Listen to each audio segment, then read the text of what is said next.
everyone, this is Choose Your Own Adventure, the path to retention with user-led onboarding. I'm Angela Brown.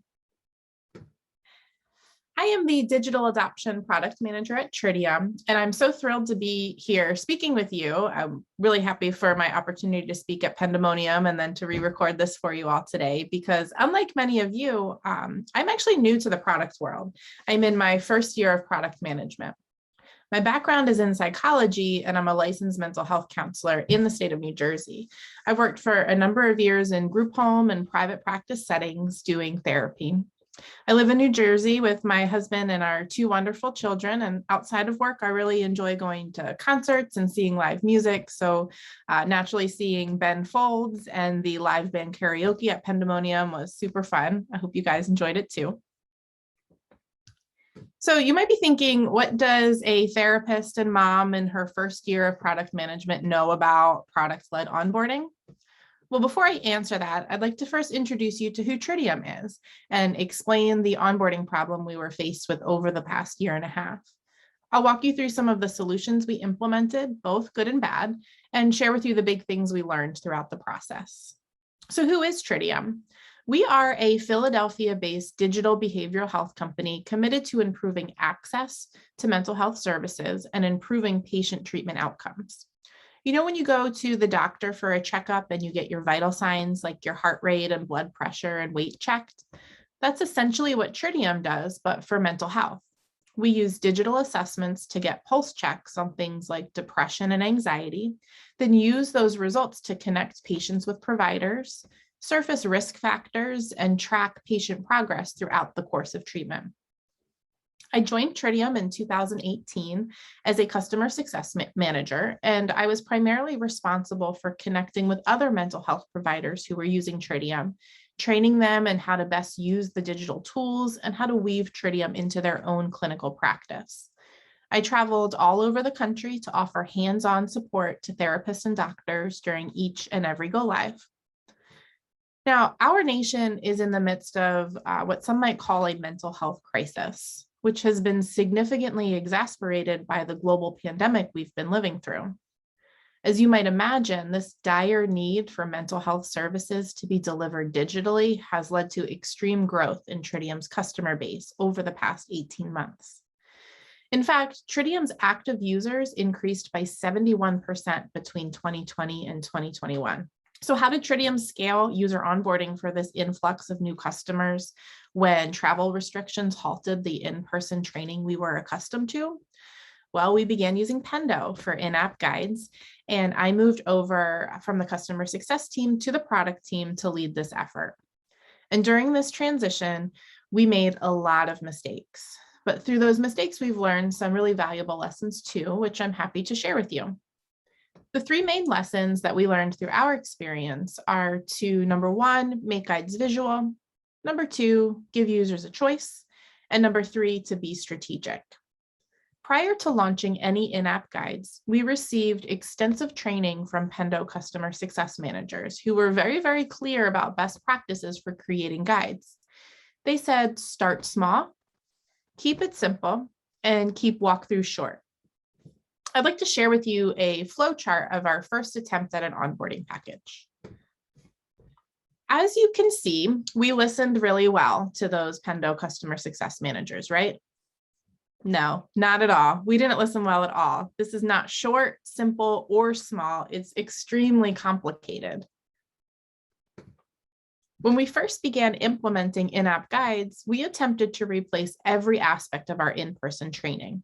When training in person, I would often meet with providers in between their therapy sessions, stand over their shoulder and point where to click on the screen and in what order. The attempt to replicate this with our in-app guides resulted in walkthroughs that were 12 or more steps long, required users to read a ton of text, and forced users along a particular path without letting them explore the platform on their own.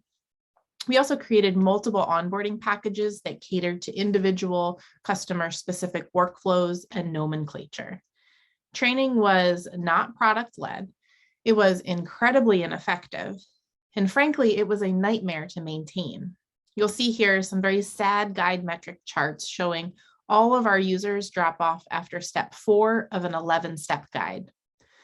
Upon analysis, we found that 82% of users were dismissing guides upon first pop-up, and only 9% of users actually completed the in-app guides at all.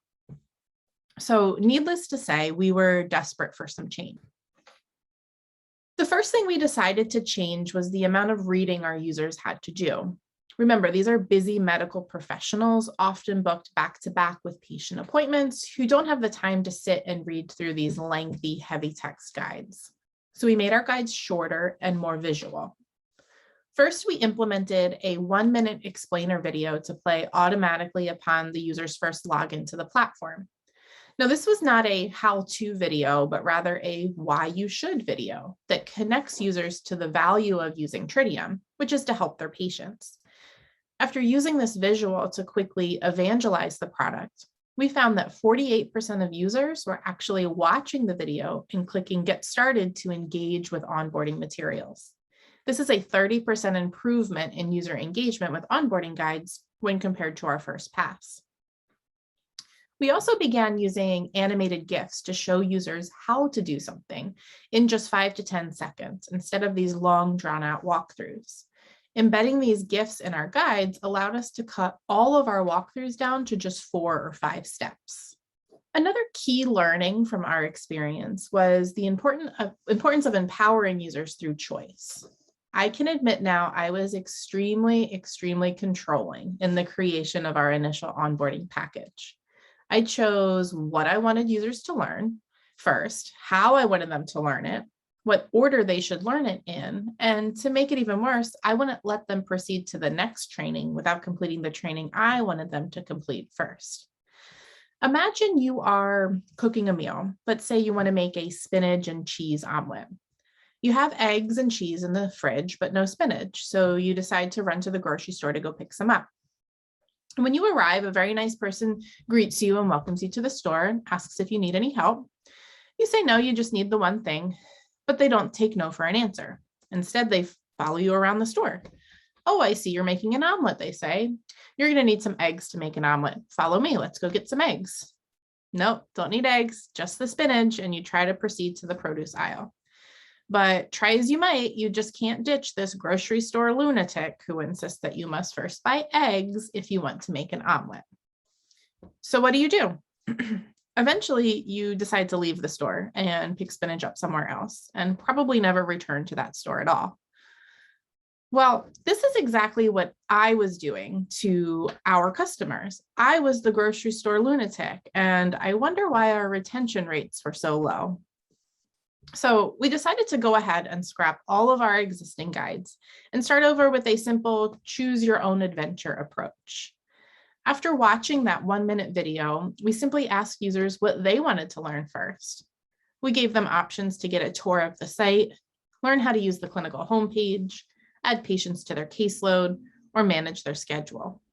This catered to those busy therapists and doctors by allowing them to drive their own onboarding experience when and where it was convenient for them.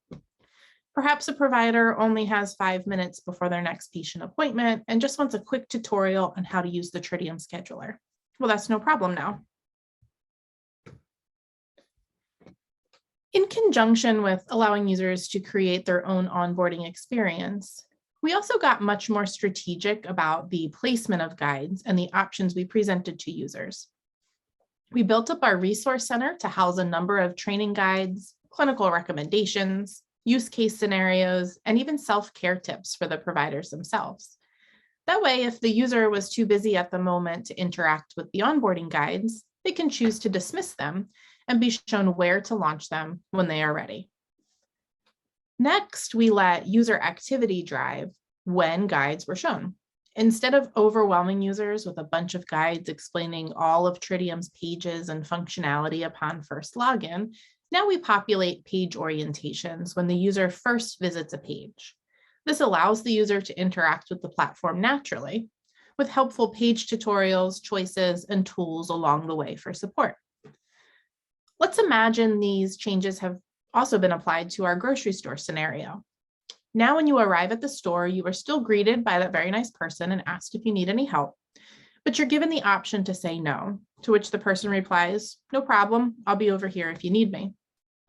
If you do, in fact, have a quick question about where to find something, you're given some options. Okay, can I help you find eggs, cheese, spinach, or something else? Lastly, if you choose to peruse the store on your own without a guide, you'll find a person at the start of each new aisle who can offer direction on where to find products in that aisle, meals, recipes for meals that can be made with the items in the aisle, nutritional content, and more. The store now applies to all types of customers, those that just want to be left alone when they shop, the customers that have just a quick question about where to find something, and those customers that might want to stick around for a little while and chat while they shop. So how did Tritium's customers respond to the onboarding improvements that were made?